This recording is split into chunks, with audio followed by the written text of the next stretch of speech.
So today is April 26, 2017.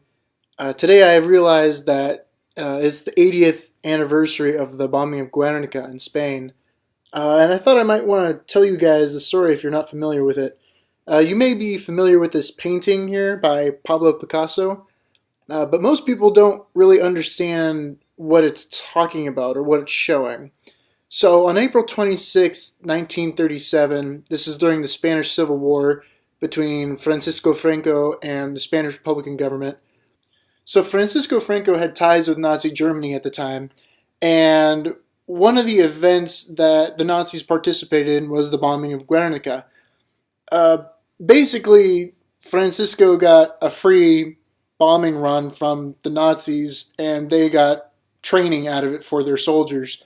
This is before World War II has really gone down, but this is very much the preview of World War II and the Nazis testing out tactics, especially in the Blitzkrieg tactic.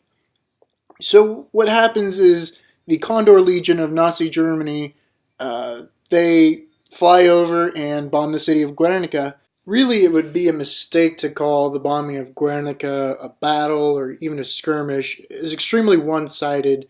If you look at the official figures from the Basque, 1,654 civilians were killed.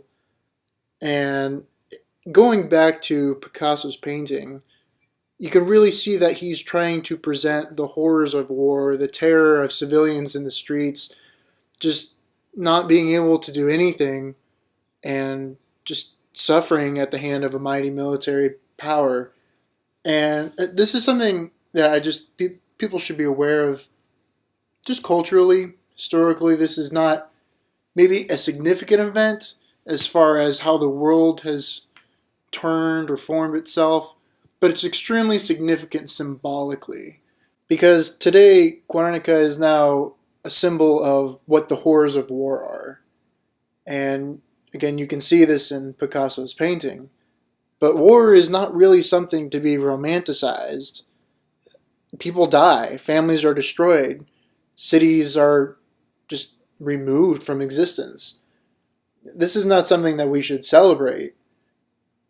I'm not here to debate whether or not war is an acceptable thing. I do understand that under certain circumstances, a war can be inevitable. It is something that can circumvent a much worse outcome than otherwise, but very few times is that true. My point here is to say that war is a terrible thing. In the midst of battle, nothing good happens.